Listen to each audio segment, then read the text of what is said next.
welcome to Flat Earth Debate Live.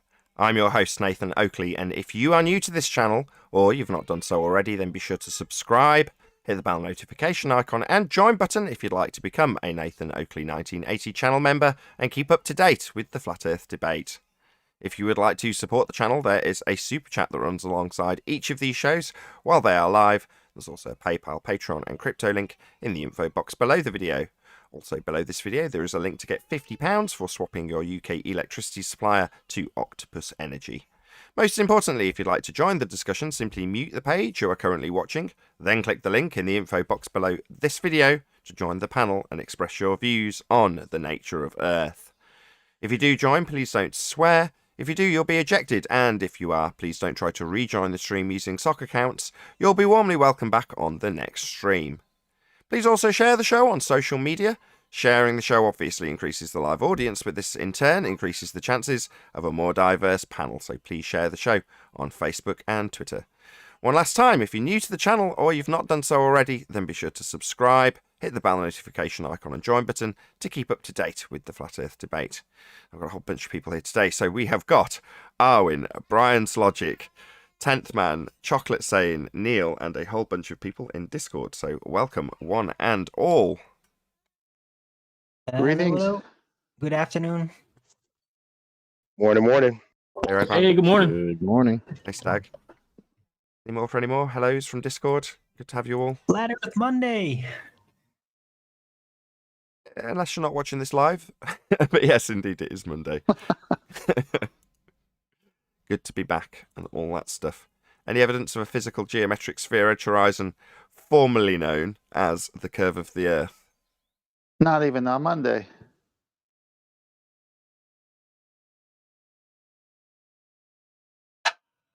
Now they still like to believe it is there, though. They just don't seem to understand geometrical consequences anymore. But they now abolish to say, no, it's okay that the horizon can just shift around in different observations. And apparently that's okay now.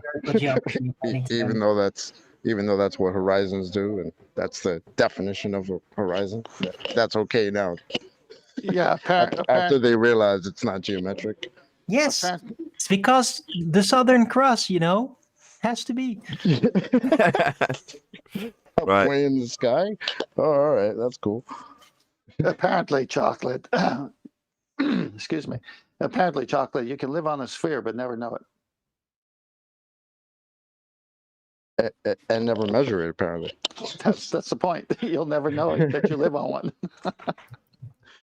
Is that something that still gets claimed? I don't keep up to date with the ball Earth debate. So do they still assert at any stage that they've got blockage at the bottom, physical geometric sphere edge horizon, formerly known as Earth curve, with a feet and inches value that's blocking the bottom to prove that it's physical and Earth curve edge? Does that still happen? Oh, yes. Every day. Really? Just doesn't happen here? Well, they just kind of overlook that geometry would have to be pretty fixed and rigid, So they think bottom-up extrusion, that is the Earth curve. Yeah, and it moves around. The horizon moves around a little because of supposed refraction that they don't even think about too hard when they use that argument. And they just think that is what the curve is. It just moves around and all that. It doesn't, though. I mean, they're moving R with R, so you're moving a horizon with a geometric value that's been derived from its physical nature, and that's what's being claimed to prove its physical nature. And then you say, well, it's non-physical. The bit I'm using and saying is blocking stuff at a feet and inches value isn't actually physical at all. It can move around. It's like, well, then how does however much is blocked at the bottom of stuff in the distance proving that it's a physical Earth curve edge if it's never physical? The answer is it doesn't, and it debunks the Earth curve edge assertion. That's why we never get it here. Now, obviously, I'm well aware that the Earth curve edge maths are still very much in existence and utilised on a daily basis. I'm being a bit facetious. But by the same token, that argument is dead. We have debunked it. Earth curve edge is not represented by the horizon. Never was, never will be. And that's also not going to be asserted to any flat earther that knows what they're talking about. That's just ridiculous. Also, you can't have a non-geometric horizon. It's ridiculous. Also, since the Black Swan, we can't get a measured response from the ballers. Yeah, Can't get a measured Boom. response, can't get a measured horizon, can't get an R value to move the horizon with an R value in terrestrial refraction. So the entire model has died. That's it, really. That's the end of the game in terms of claiming we're on a sphere. We're not. And the proof that's claimed is physical horizons, and we haven't got one. Yeah, Yep. well Rest in said. peace. Rest in peace. No radius, no sphere. Any evidence of our Earth radius, derived formally from the geometric sphere edge horizon? Earth curve? Black Swan. Indeed. Black Swan. You stole it. You're stealing it from your album? Again. It's a paradox, Chocolate. It's a paradox. But they still believe that terrestrial refraction makes it all flexible, though. Based They on R. believe that. It's based on R. It's based on a physical horizon. 7/6 of the radius in standard format. That's terrestrial refraction. It needs R. And they get R from a Right. physical horizon.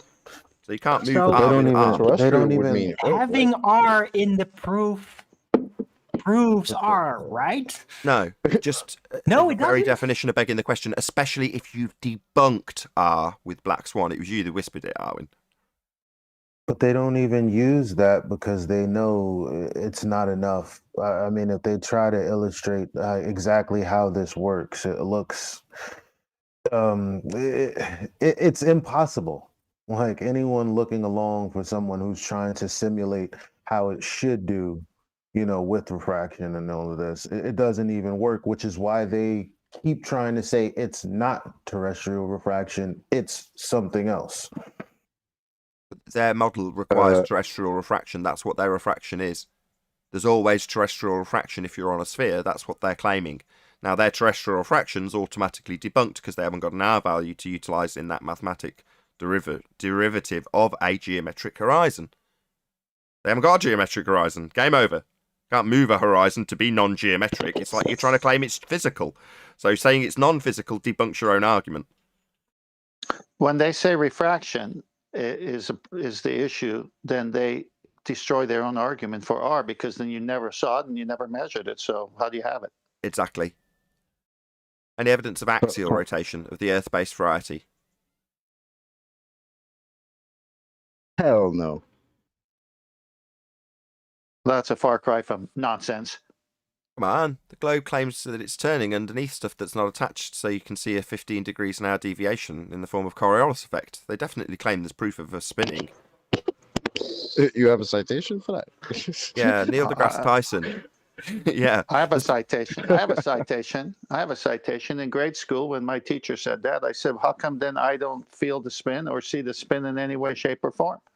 And then it said you do. You see a 15 degrees an hour deflection as Earth turns underneath stuff not attached. For example, Neil deGrasse Tyson, when he asserts that a football made a field goal because Earth turned underneath the ball, causing you to observe it seem to drift through the goal. Not actually drift, just Earth turning underneath. Or when they claim there's Coriolis effect, causing snipers to have to track their target, because the Earth's turning underneath the bullet as it leaves the gun. Well, those are claims that Earth's turning underneath stuff at 15 degrees an hour. Of course, the problem with that assertion is that you'd have to have 15 degrees an hour, turn of the Earth, underneath aeroplanes, drones, helicopters, hot air balloons, or anything else that's not attached, and we'd notice.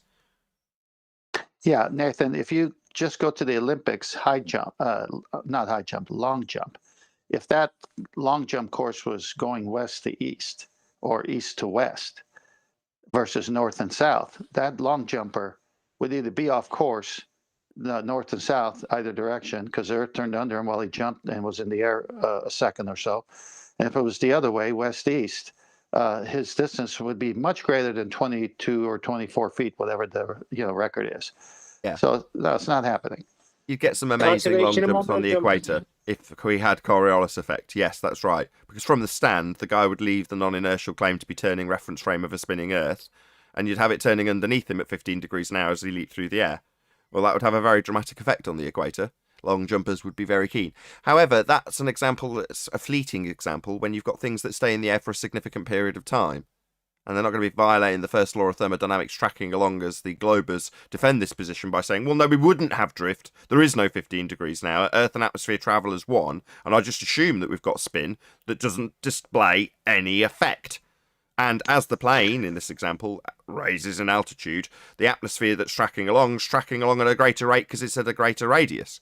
No, just a first law of thermodynamics violation that debunks the claim we've got drift at 15 degrees an hour. Paulus will say conservation of momentum. So no drift then. Is that angular or linear momentum? Yeah, good point. Both. Well, they Oh, always what? They They claim always go angular, in- then describe a change in linear speed as you move over a presupposed spherical surface. they always say powered flight, and I would say to them, that's right, powered flight. You could stay longer above the turning Earth under you if the Earth was turning, say in a helicopter. So a helicopter goes up, it's powered. It could hover there, say, for 4 hours, for example. The Earth is turning at 1,500 plus feet per second. How come that doesn't happen? Because it's not. So the bottom line is, they claim we have Coriolis effect, and that's you observing things seem to drift as you turn underneath them. Now, because that does not happen, they immediately take all examples to the projectile and detail why the projectile isn't drifting when Coriolis is observed from the ground as you turn underneath stuff. So for us to have Coriolis, we're turning underneath stuff to observe it. All they ever do is detail the projectile, nothing to do with Coriolis. Coriolis is an observation of not actual deflection, meaning the projectile is travelling in its intended path and seems not to be as you turn underneath it.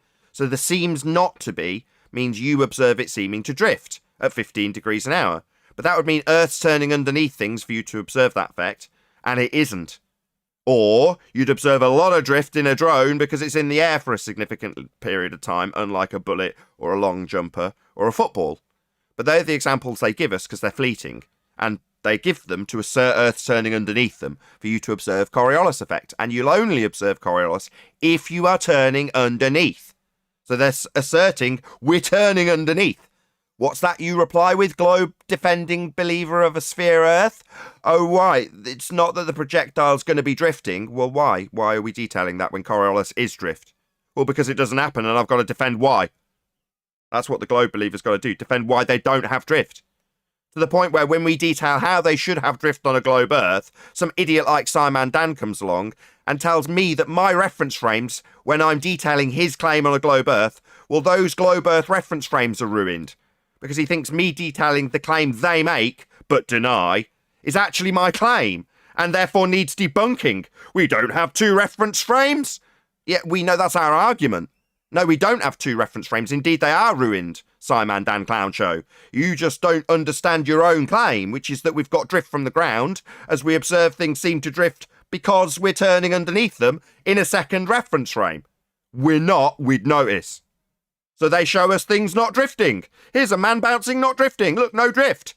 You're supposed to have 15 degrees an hour of it, clown shows. Well, technically, it's think not it's really the their open joke. claim, though. It's not really their claim. It should be their claim, though, if they would have some kind of grip on natural consequences of claims and things, believing in things. Well, the that's problem the is problem. that their view of how reality naturally Sorry, Chocolate. happens. No, that would be a straw man. We're not straw manning them. Their model dictates that that is their claim. Sorry, Arwen. No, but they should Hold on, be hold on, believing, Eli. but they're Hold on, not, Arwen, though. hold on, Eli. They're I completely think what Arwen's trying to drifting. say is there's no demonstrations of it in physical reality, so it should be their claim, and it should be demonstratable, and they should be shouting from the rooftops that drift's occurring. It is part of their claim. They can't, because it doesn't manifest in reality. I think that's what Arwen's saying. Right. They've just wandered off so far into just this makeshift, quickly put together vision of what they think things are like that they're discarding every logical, constructive form of reasoning. Natural consequences, natural law, everything they draw into doubt, everything is smellable, whatever they want it to be. So then they end up not claiming the things that they should be.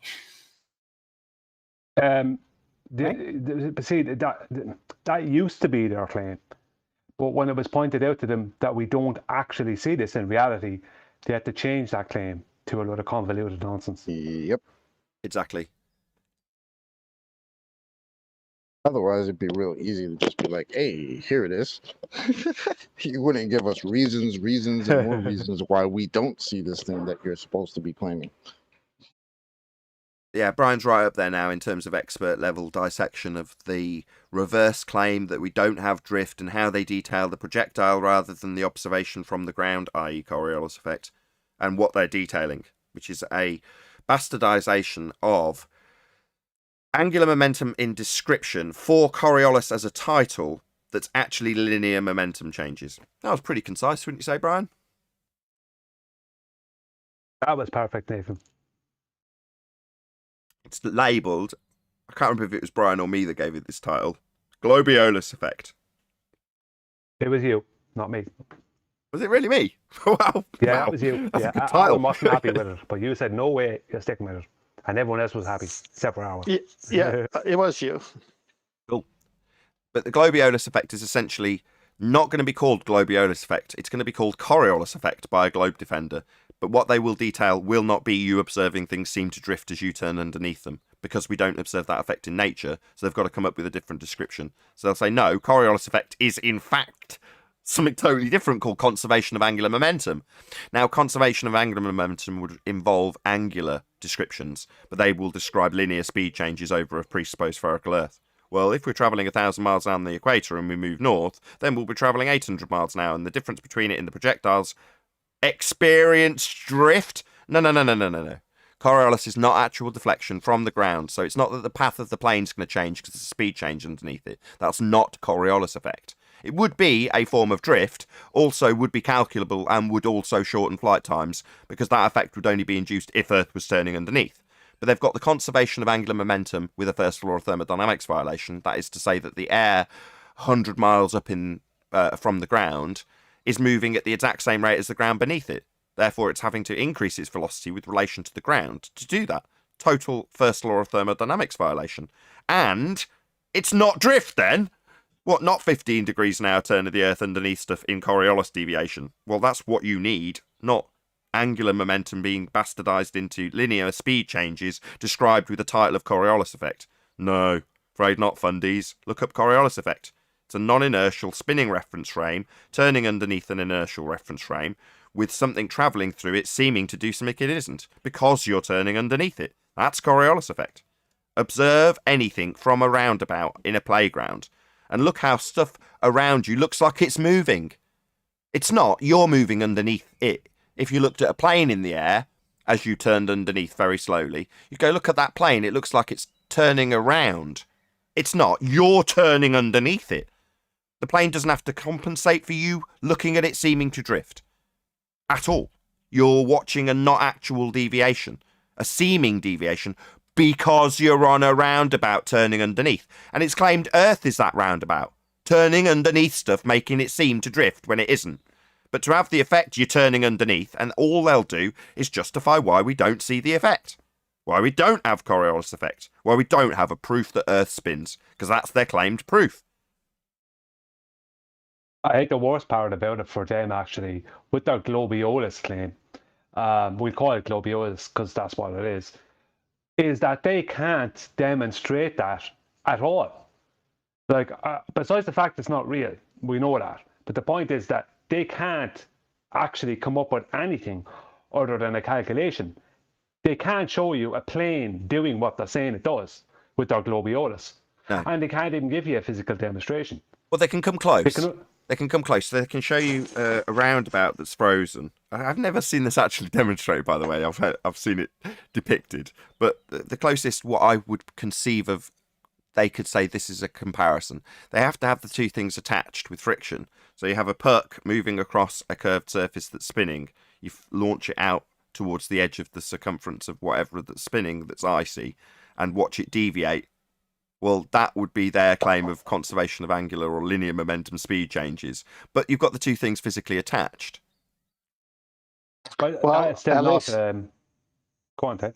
Well, at least that they have the cold hard facts. But that's not Coriolis deflection. Coriolis is a not actual force.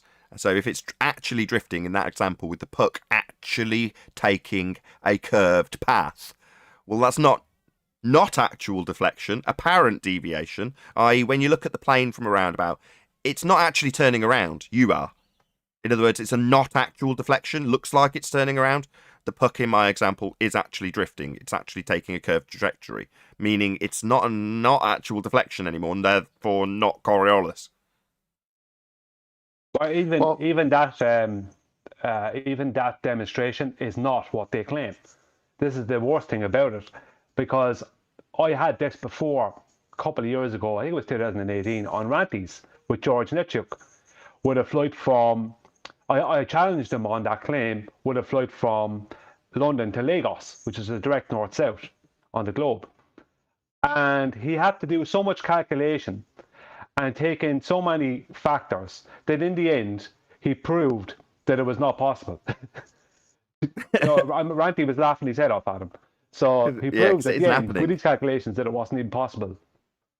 It isn't happening. That's the bottom line here. Earth's not turning underneath anything. So even in their bastardized description of a title of Coriolis effect, actually Globiolus effect, which is described as actually being the conservation of angular momentum, then describing linear speed changes as you move, in this example, north to south, from, where'd you say, London to Lagos? Yeah, London to Lagos, Nigeria. Right. But there's no effect to be observed. So what are you going to calculate? Nothing's happening. Doesn't happen. Yeah, the killing of the argument, and I said it to him. I said, I think it was. I know it was at the start or at the. I think it was at the end. I said, you do realise that the killing of that argument from word go, whatever even happened to the detailed Coriolis, is just get the flight logs, what directions the flight took, because for the flight to do what they're speaking about it doing, it couldn't take the routes that they take.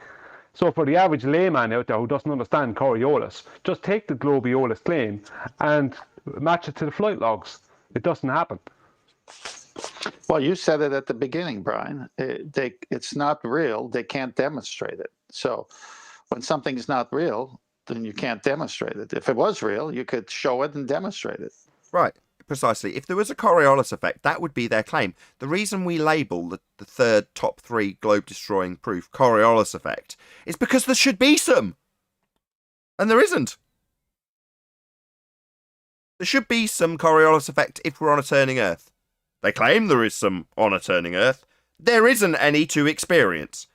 It is that simple. That's why this seems like a really high-level complex subject. No, they claim there's Coriolis effect. There isn't any. They claim it's caused because you're turning underneath stuff. That is what Coriolis is. We're not. There's no effect. It is that simple. Yeah, and then for me, that was one of the most devastating things when I understood that, being that we're supposed to have two reference frames and anything that leaves the ground is technically not in the same reference frame. And if you fly west, the Earth is spinning towards the east. Well, that didn't make sense to me because I'm like, wait a minute. I've worked at an airport for almost 10 years. I've taken flights back and forth east to west coast of the United States. Every time I've flown back to the east, it's always a little bit faster than it is to the west. So how could that ever be if the Earth is spinning towards the east? Consistent easterly winds. That was done to me right there. Consistent tailwind when you're going back. That's all it is. But nothing to do with Earth turning underneath. Yeah, because that isn't happening. I like it because typically that is the case though, isn't it, Chocolate? And you'll get some idiot go and look up the times of these flights and quote something that's going west to east as being shorter as proof. And you're like, that's the wrong direction. Chocolate. I mean, I think at best there, you've just proved that the Earth's rotating the other way. Yeah, you've proven it spins the other bloody direction. Good one, Adam. You spotted it. Yeah, I think like air travel completely and utterly destroys. I think for the average person, it's the number one go-to for me. If I was going to, when I explain anything to someone, some average person, it's the number one go-to for me is air travel, because the way a plane flies and the routes they take completely debunk any notion of a curved rotating Earth. Yeah, real plain and simple argument. Good job. Somebody want to add something from they Discord? get in trouble. Hold on a second, guys. Just heard some rumblings from Discord. Did somebody want to claim we have Coriolis effect? Earth is turning underneath stuff, or that we're not getting the claim right that you don't make and that Earth doesn't claim Coriolis effect, Earth turning underneath 15 degrees now. Any challenge from Discord? Did I hear one? Oh, hell no, that's not happening. I just wanted to point. I just wanted to point everybody to David Blaine video again. I'm not sure if anybody had the opportunity to look at it, but David Blaine's Ascension video. Just look at the 2 hour 14-minute mark. He looks down after probably like 16 or 15 minutes of ascending. And yeah, it's still in the same spot, guys. So for me, I know this is not viewing it from the non-inertial reference point, right? But he looks down after 15, 16 minutes, and he's exactly over the same spot that he left from in the first place. So for me, that is nail in the coffin. I don't even go back to Coriolis, whatever. You know, the Earth is standing still. It's not moving. And that is clearly displayed on that video. Right. Earth's not turning underneath David Blaine as he levitates. But yeah. They get in trouble here too when they answer that the Earth's atmosphere, oxymoron, is turning with the Earth, because now they're saying that it's a closed system. So in order to wiggle out of the Coriolis, because they can't, they turn their open system into a closed system and start a whole new line of rubbish, because they just destroyed the other part of their globe, an open system. Well, when they start to contradict themselves by using the sniper bullet claim, they have to stick to the sniper bullet claim. They always have to go to that. That's why that's their number one go-to. Simply because it's such a small amount of time, and it's something that we can't see happening. So it has to be something that appears to the average person, it appears invisible because you can't see it. You can't see the bullets moving too fast for you to decipher it. So it's the only place that they can try and calculate in some of their globiolis. But that's the worst. But that's the worst place, Brian, because the longer you could stay up, the more Earth spin would be proven. Yeah, that's what he's saying. Oh, absolutely. But yeah, go on, Nathan. No, I'm agreeing with you. That's what you're saying. You're saying because they'll use something like a bullet, because in reality you're not going to see it. It's too fast. But they can make the claim and calculate the claim and claim that it's being tracked as Earth. You know, they're having to track the target as the Earth's going to turn underneath it after he's made the shot, right? But they're doing that because they've got a very limited time frame to make the claim. And I think your point is to say, well, you've got to tie them to that claim. In other words, it doesn't matter if it's Neil deGrasse Tyson's football curving because you're turning underneath it to see it seem to curve through the goal, or a bullet that's having to have the target led, or a gyroscope that's got the Earth turning underneath it to cause it to move in the cage, or a pendulum that's knocking over dominoes because Earth's turning underneath it at 15 degrees now. All of those assertions are their actual claim. So it's good to get the Glober, and I think this is Brian's point, to actually state their claim. You know, so Earth's turning underneath the gyro, right? Bob Nodal proved Earth is turning underneath the gyro at 15 degrees for you to see it deviating. Right, so Earth's turning underneath as a non-inertial turning reference frame, and the deflection in the gyro is not actual deflection, Coriolis deviation. Gyros don't deviate. They spin in the same fixed reference frame. They just spin and spin and spin. Imagine a bicycle wheel on the end of your finger. You move your arm and it just spins in the same position. Well, you moving around it is like the cage moving around it. I.e. the gyro's not deviating. It's because the ground beneath it's turning, according to them, at 15 degrees an hour that you get the deflection. So it's a Coriolis claim. So once you've got them to actually concede that that is what they're claiming, because half the time they'll tell you that they're debunking the reference frames you're claiming. In the case of Simon Dan, well, your reference frames that this example with Earth turning under a gyro at 15 degrees now, I'm going to debunk those reference frames used to claim Earth spinning because you're detailing how it should work on a globe. And I'm so stupid that I think that makes it your claim. Like, no. You've just got to claim that Earth turns underneath stuff and it doesn't happen. So let's get you to actually concede what you're claiming. So Neil deGrasse Tyson's got Earth turning underneath the ball. Well, what will they cry then, Brian? No, Neil deGrasse Tyson doesn't know what he's talking about. That's what they'll do.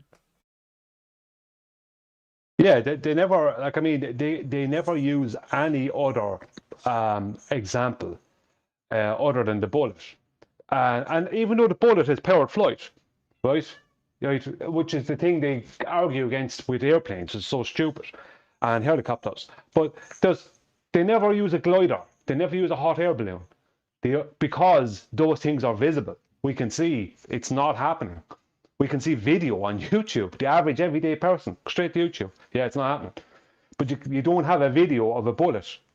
So they have to use that short hang time to calculate in some globiolis in a desperate, sweaty attempt. You know, that kind of way. And then by doing that, they're then claiming things are that the Earth is rotating underneath stuff. Right. And they're held to that task. Shout out to Godzilla37. It says cognitive dissonance is the mysterious force that is responsible for the globe spinning, hiding the bottoms of boats, gravity, and numerous collections of Star Wars action figures. Powerful stuff. Thank you very much for the super chat, Godzilla. Cognitive dissonance is a cruel mistress. Good job I don't suffer from it. Any evidence we can have gas pressure without the necessary antecedent of a container for the gas to press upon? Or indeed to violate the first law of thermodynamics and have, you know, the sky vacuum, not actual force container, moving the air at the same rate as the ground beneath it. Any evidence of that container to make their Coriolis defined example where Earth and atmosphere travel together in a container?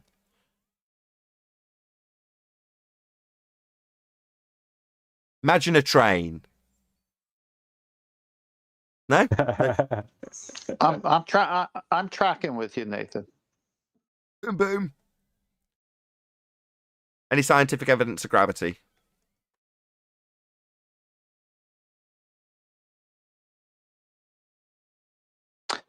No scientific evidence for gravity. You can hold me down to that statement.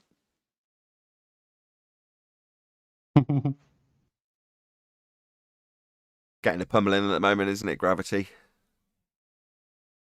Well, is there scientific evidence for apparent orbits? It's used to getting a beat down. I'm afraid not. A manifestation derived from Einsteinian descriptions of pseudo four-space bending. I'm afraid not, Brian. If you call something like disequilibrium and equilibrium and what happens to an object within a medium, gravity, then that's the name you call it. But that's not what we're observing. A force that's not a force doing what we see happening. Right. Any single viable hypothesis from any of the fields of astronomy, cosmology, or astrophysics? Still waiting. You guys are utter morons. If there was no gravity, we wouldn't be standing on Earth. We'd all float.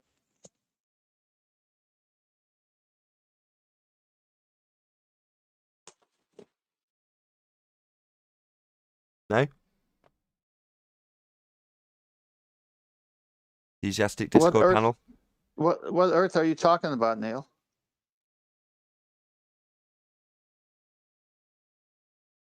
Standing on. If there was no gravity, come on, we wouldn't be able to stand. We all Yeah, but float away. what Earth are you talking about? Are you talking about a globe that's spinning at insane speeds? Is that the Earth you're Well, what describing? the heck do you think we are? Jeez, have you not gone to school, 10th man? Have you not seen the globes? They're all over the place. They're even in churches. You got a big globe behind the guy preaching. I don't know. I think we have to wake up. We have to wake up. We're on a ball. Yeah, with the radius? Neil, you feeling okay today? This is Neil's response to cognitive dissonance. Sorry. We are not your son, Neil. We are not your son.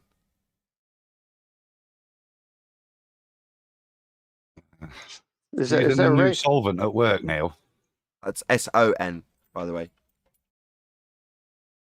Say that again, Adam. I was just asking whether Neil's using new solvents for his flooring work. Yeah, must be the detergents. He smelled the ether. Yeah, that's like ether, you say? Hold on, Brian. I think Neil's picked up on something he needs to take offense to. Go ahead, Neil. Ether, you say? What is ether? I don't know. It's a solvent. It's a solvent. He used to use it as anesthesia back in the day. that what you're talking about?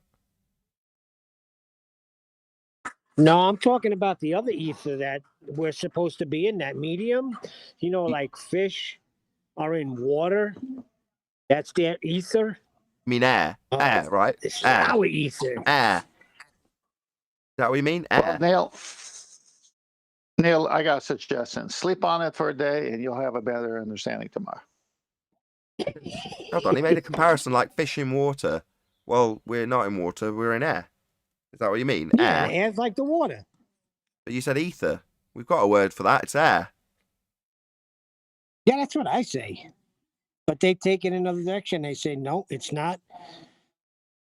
Not the Not air. air. There's an ether. Where?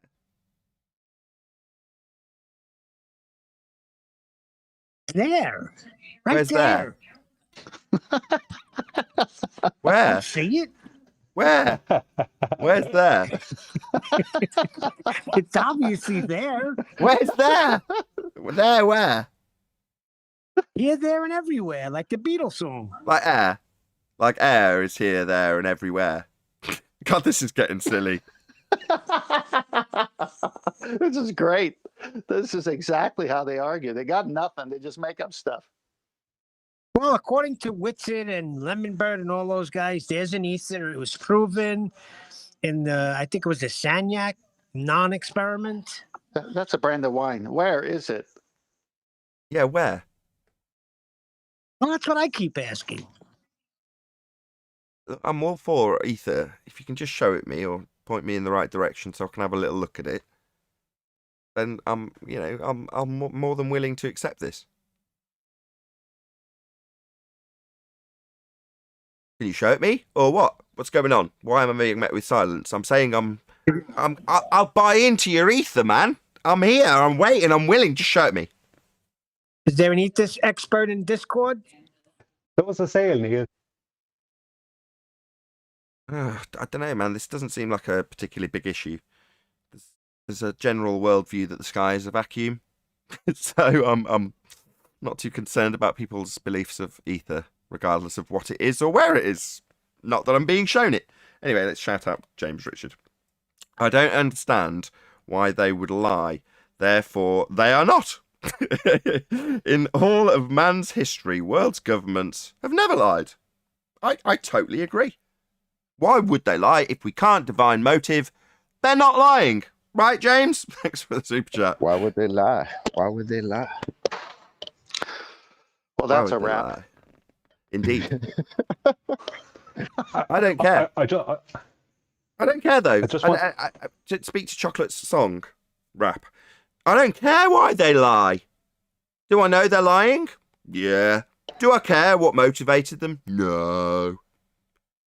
I can guess. It's control. That was the whole point of the song, because we're asked all the time, well, why would they lie? That was the whole reasoning behind the song. Indeed. Because that's one of those questions we get all the time. And it's like, guy, how about we figure out whether or not they're lying in actuality first before we try to decipher motive of why they would do such things? I mean, we can have a guess at their motive. Most of it's to do with power and control when you really dig into it. And that seems to be consistent no matter where I dig or what I'm digging over. It's control, it's power. We're in a controlled structure. Our society, a term that means pretty much that. Our government, another term that pretty much means exactly that, mind control. That's what it's all about. So you've got to be in a system with certain rules, certain regulations, certain paradigms, in this example, that are adhered to by everyone. So everyone's on the same page, no one's asking too many questions. Well, that's like when they say rules for thee, but not for me. Yeah, basically. No politics.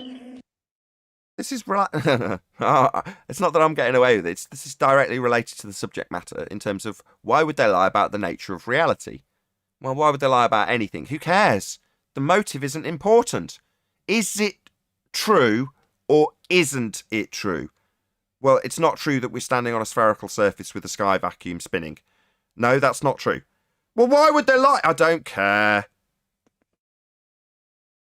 Yeah, the detectives turn up at homicides where someone is found with 3 or 4 bullet holes in them, and there's a gun on the floor with a bloody handprint on it. That's not the person's who is dead.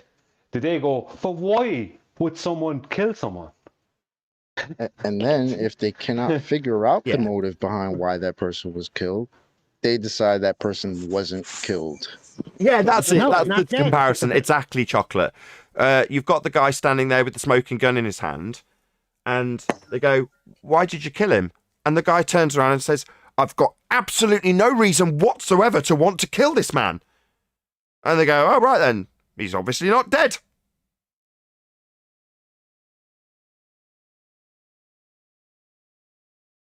Don't need the motive. You just need to prove what is real and what is not in terms of your reality. That's it. You know, once you appreciate that these people are liars, what do you want to do? Do you want to spend the next 10 years of your life appealing to them? Why did you lie? What was the motive behind your lie? What's the truth, liar?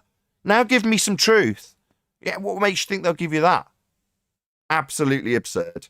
Once you appreciate that you have been lied to, your best advice from anybody ever is going to be walk away from the liar. Yeah? Get that person out of your life. That's what they do. Then get them out of your life. Don't appeal to them. Why? Don't find out why and then try and appeal to them for a further lie, which is all they'll give you if you ask them for the truth.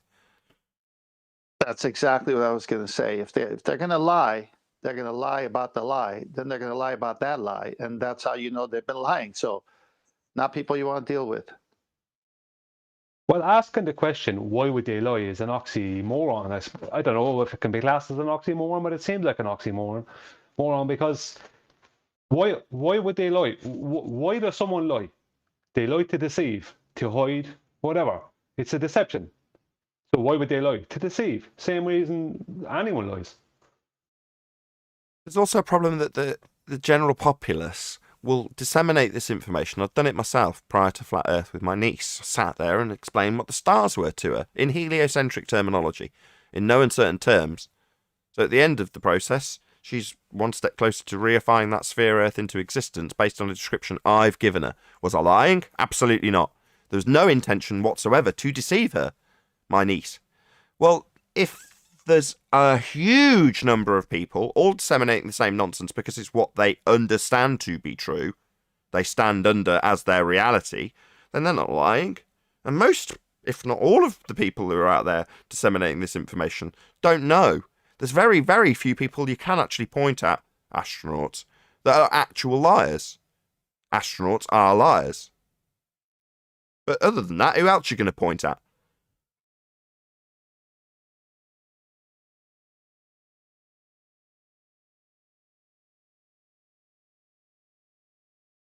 See, very short list. So, what again, speaking to motivation, you first and foremost divining the intent of the person who's disseminating the information as being malicious or having an intent to deceive the person that they're telling. And that's not necessarily the case. In the case of the trench level debates, half the time they're trying to kid themselves. They're arguing, they're in their own cognitive pain because they're in cognitive dissonance. They're holding two positions, especially when they come here and have it pointed out to them. Well, then they're not lying. They're trying to convince themselves of two positions. That's cognitive dissonance as opposed to deceit. The problem with using astronauts as the first set of liars and trying to figure out who the second set of liars are is there's plenty of space in between. I'm going to read out one of the comments. Jeff says, I disagree. I would like to know why, but mainly want their measuring equipment to validate our points. Well, when you say their measuring equipment, it's just going to be a particular device for a particular purpose developed by a particular dude or team of dudes and dudettes.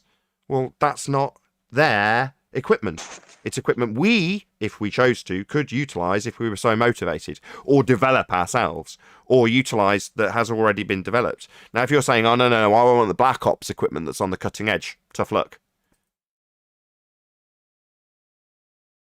But interesting comment, Jeff. Thank you very much.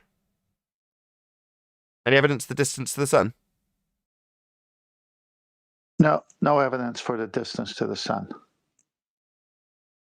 But it's shining right now all over the place.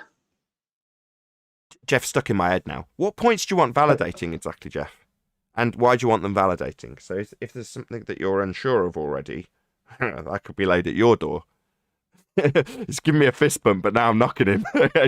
This has come through 5 seconds later, hasn't it? Yeah, Jeff. So what is it that you need validating, and why do you want it validating? Now, I'm going to speak because you're obviously going to be typing your answer while this is going on, but is it so that you can present it to the rest of the world to convert them? Is it because you want the information to be disseminated once you've got their technology to prove your or validate your points, as you phrase it?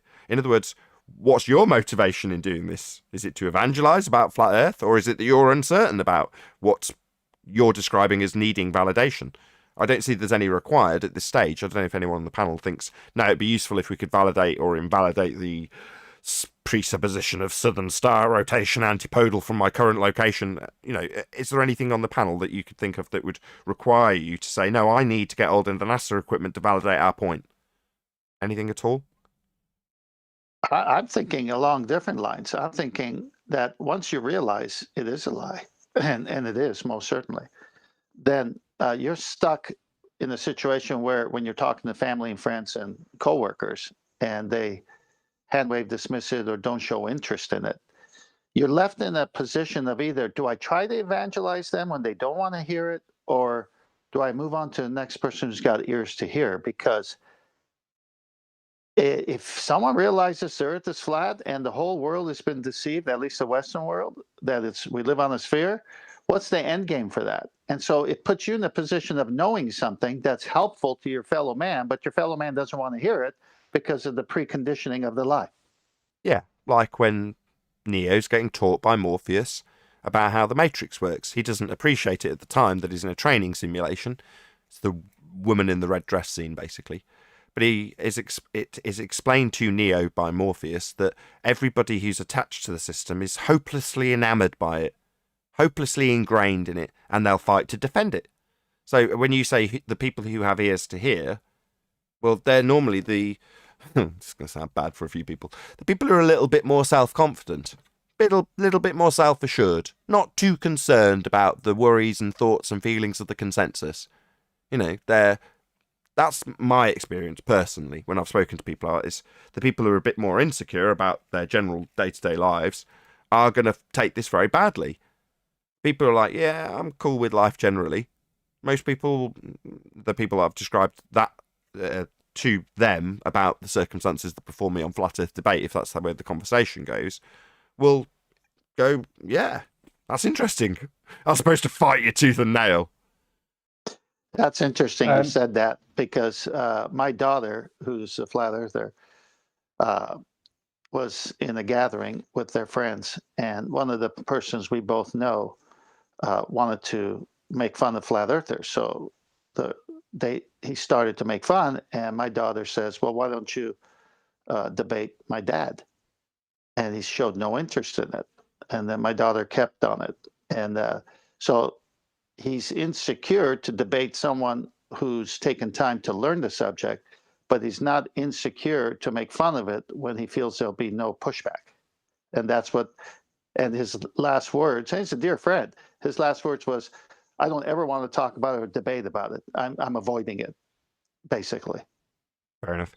Jeff was going to give me a reply, so I'll just actually read out his comment. I seek truth for this reality, existence, purpose, yada, yada, yada.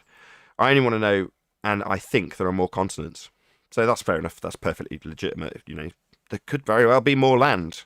So, yeah, you'd want to know about it, right? The scarcity of certain commodities that were sold at high prices might be considerably lower if we knew that there was endless amounts of attainable land with those particular, I don't know, whatever commodity you're going to mine from it. Yeah, absolutely. Very useful. I hadn't actually thought of that when I asked you, Jeff. Yeah, kudos.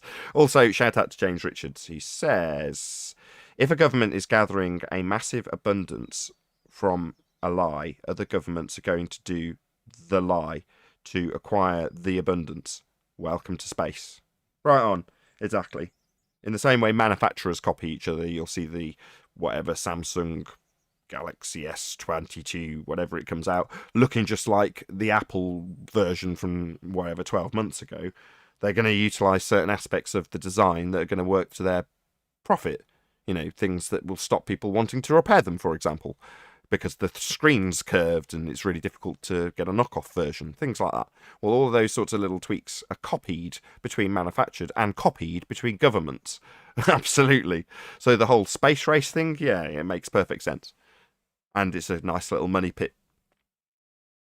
Thanks for the super chat, James. Well, Richards. concerning 10th man, that's the Neil deGrasse Tyson approach. I'll never debate them. Why would he? Sorry, Nathan. I was just saying, why would he? There's nothing to. He's got everything to lose by coming here and discussing Well, this that's what I'm subject. saying. He said his daughter's friend, right? Well, that's the Neil deGrasse Tyson approach. I'll never debate them. That way you have nothing to lose. Well, you're never going to lose because you're never going to debate. Well, it's because of insecurity of the position itself is revealing itself by that confession. But until that is directly directed at that person, they seem confident that we're the flat earthers who are falling for something. But then you say, great, let's talk about it. Let's debate the finer points and see what proof rises, which side holds up. No. I'm insecure to do that. Jeff just gave me the super I chat. love that. Thank you very much for the super chat, Jeff. Really appreciate the support. No comment, just gives me money. Thank you. I would just like to throw in here into this conversation what QE referenced before. This is not verbatim. I can't remember it verbatim, but it's called Hanlon's razor, where don't confuse intelligent deception with ignorance. A lot of people are just ignorant. They're not even lying. They just don't know any different. Exactly. Don't confuse malice with ignorance, basically. Well, also because they can't believe they fell for a lie if it was a lie. So it's prideful because all of a sudden you, not them, figured it out first and you came to them out of good reasoning because you care for them. But hey, no, I can't. No, because I can't be this stupid to fall for it if it's a lie. Yeah, it's far easier to lie to somebody than to convince them that they have been lied to. There was a David White's Imagine podcast. somebody telling Sorry, you their Jonathan. entire life experience when you try to tell them that, you know, the earth just presents itself the way it is, and they tell you that, like, that's a psyop. your experience on earth every day is a psyop. What? It confuses me as well, because a lot of the people on the anti-flat earth, not globe believing, but anti-flat earth side of this debate, all have names that involve like being a conspiratard. I can't think of any other words to describe it. They've often got sort of hinting at conspiratorial type names. And you're like, they're doing that in irony. They're saying, I'm opposed to somebody like this, or they'll phrase their names that make them sound like they're really deep critical thinkers. You know what I mean? It's like, we're against those people who don't think critically. So here's the mainstream rhetoric I've been taught from a child that I haven't thought critically at all. I've just Googled. But it's just funny to me that these people literally label themselves accurately in terms of their channel names. You know, putting the word like conspiracy in, cats? Say again? You mean like conspiracy cats? Yeah, that's one example, exactly. He's put that name in because he's saying, I'm against those people who are conspiracy theorists. It's like, no, you've actually given yourself quite an accurate title. Got to, like, fight the flat earth. Yeah, that's what it... Exactly. He's in a fight, a mental fight, with a concept he can't cope with because he's been trained to believe he's on a ball. So he's got to fight it. It's a fight. When we talk about people in cognitive pain, well, he's in a literal fight in his own brain. Think ball fight my and you shall experience on see Earth. ball. Say again, Anthony? Hello, Sleeping Warrior, by the way. Think ball and you shall see ball. Be the ball. Yeah, be the boy you want to see in reality. Yeah, it's like, you know, like when you see something for the first time and you can't quite work out how it works. So they say there's some kind of system and you got to work out, right, how's the plumbing working on this? The water comes in there, then it goes round there, through that, flicks through that valve, and then it comes back out the other side. And you have to look at it from a certain perspective so that you're working out how it works. It's the same with the horizon or most of the angles that they use for different arguments that they make. You've got to think that's how it works on a ball, and then it becomes a ball. That's how they do it. It's literally joining the pieces together.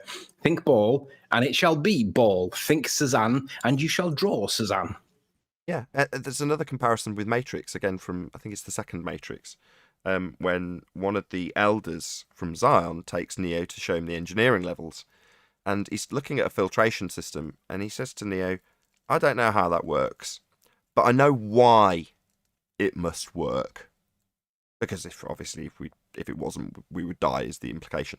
However, in the case of heliocentrism, it's the same thing. You're looking down on a machine that seems to be doing something. And you go, I don't really know how that machine works, but I know why it must work. Because we're on that machine. We're on the sphere that machine's churning out. Right? So people who don't really appreciate how the heliocentric model works, which is most people, know that it must work. Why? Well, because we're on a ball. So it must work. Right?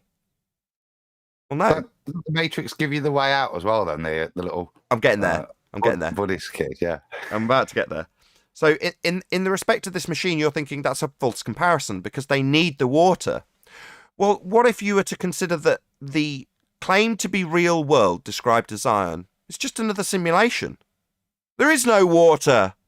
They're not drinking filtered water. They're in the hell matrix. They just think they're in the real world. There is no machine. Right? Suddenly there's a very different perspective on that water must being filtered and keeping them alive. No, the machine doesn't even really exist. And if you think about it from the film perspective, when you're watching the film, suspending disbelief, in literal terms, the machine didn't exist. It was all CGI. There was no filtration. It was all just a performance, if you want to look at it on another level. There is no machine. They don't need it to survive. They won't die if it isn't there. But the plot calls and the Matrix simulation calls for you to believe that without that system, you'll die. I know why it must work. Well, I know why the globe must work, even though I don't understand how it works. Even though it's not actually my reality. Even though there is no filtration machine. I know why I must drink the filtered water. I know I must drink the globe belief. Because it must be, right? No, absolutely not. Having it pointed out in any other different way is you turning around saying, no, but I still know I'm on a sphere, though. Why? Well, because that's what I know to be the case. So it doesn't matter that I don't understand how it works. You pointing me out how it doesn't work either. That's not going to succeed in breaking my cognitive dissonance because I still need the machine. I still need the water from the filter machine, even though it's not real.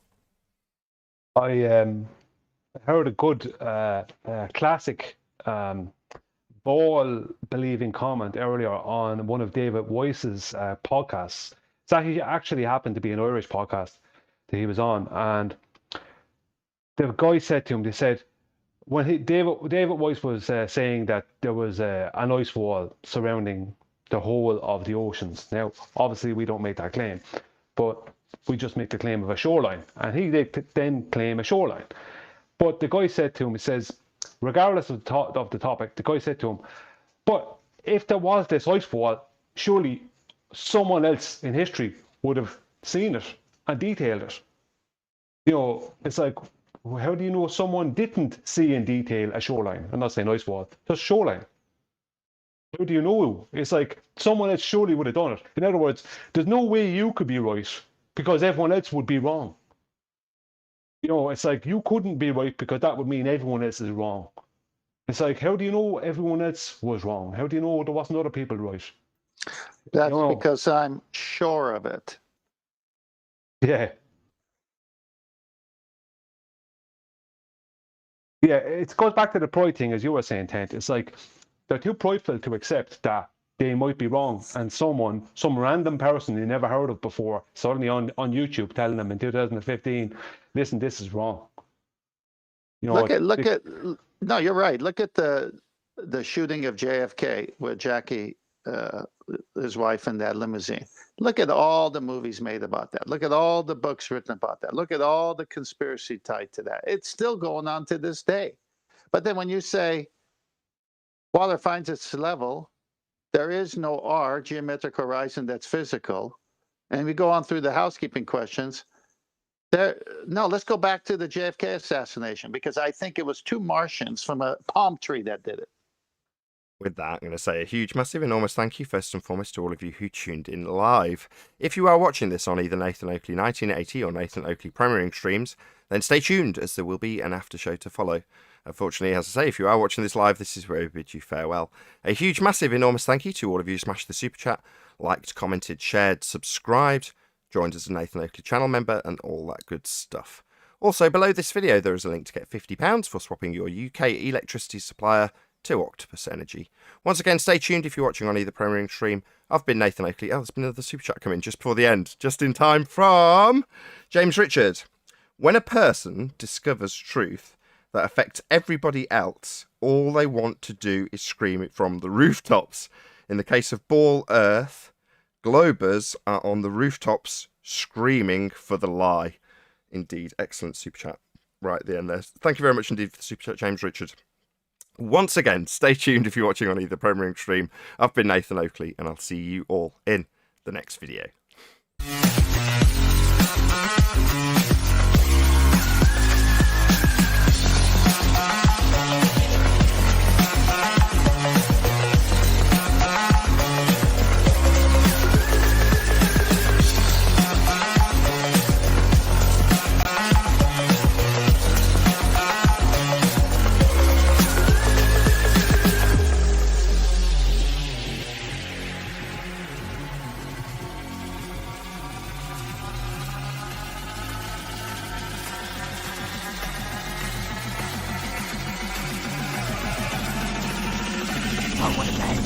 What a lovely day!